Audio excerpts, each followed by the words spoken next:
Wildlife filmmaking is a world of sublime beauty. We see lions basking in the sun, hummingbirds hovering like tiny jewels, and primates showing emotions that feel deeply human. These images are captured with such perfection that they seem effortless, almost as if the filmmakers just showed up and nature put on a show. But behind every breathtaking shot is a story of patience, grit, and often real danger. For every perfect minute you see on screen, there are hours, days, or even weeks of grueling effort. And sometimes, the stories we think we know are just as wild as the animals themselves. This brings us to a tantalizing question that floats around the internet. Was the legendary Sir David Attenborough once bitten by a lemur? The idea is almost comical, isn't it? Sir David Attenborough, the calm, reassuring voice of the natural world, in a dramatic dust-up with a feisty lemur. It's the kind of story that feels like it should be true. It taps into our fascination with the hidden realities of a risky profession. But what's the real story? In a field where crews face down charging elephants and survive close calls with sharks, was a lemur bite one of Attenborough's most shocking moments? We're going to separate fact from fiction, and in the process, uncover a much more compelling truth about the very real perils and incredible planning that define this line of work. The story of the Attenborough lemur bite has all the makings of a great behind-the-scenes tale. But when you actually start digging, the trail goes cold.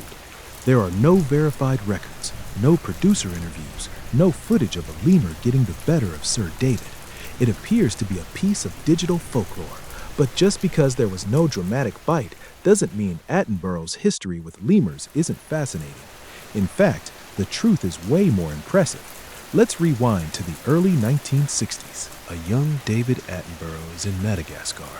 Not yet a global icon, but his passion is just as fierce. He's on a quest to film the elusive Indri, the largest of all lemurs. Back then, many believed it was nearly impossible to get close to them, let alone film their famous song. Armed with a cumbersome battery-powered tape recorder, truly cutting-edge tech for its time, Attenborough had an idea. He managed to get one of the very first audio recordings of the Indri's powerful wailing call, and then, in a moment of inspired genius, he played it back. The effect was instantaneous.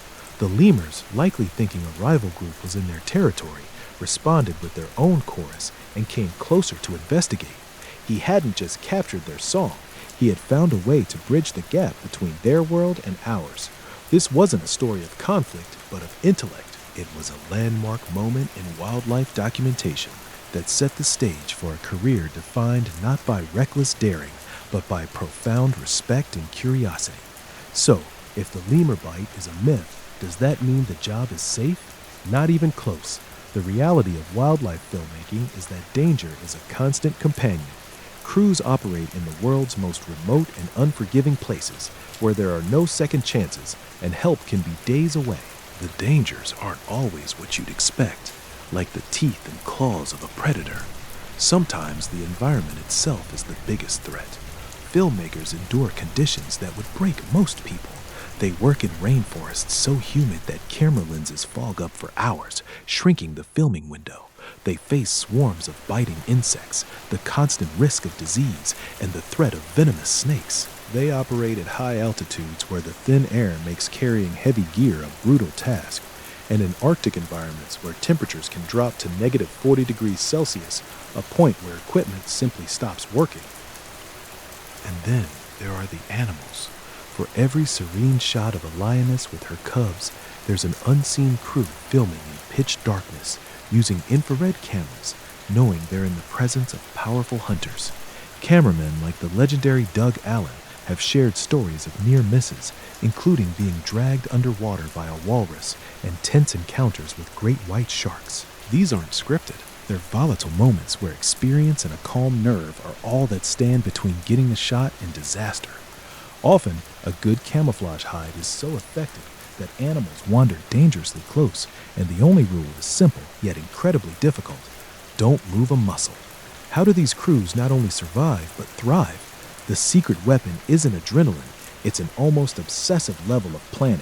The most successful wildlife sequences are triumphs of logistics. Before anyone even presses record, the team has to figure everything out. Where is the animal? How do we get there? Is there a local guide who knows the terrain and the animal's habits? This preparation is the unseen key to filming the wild.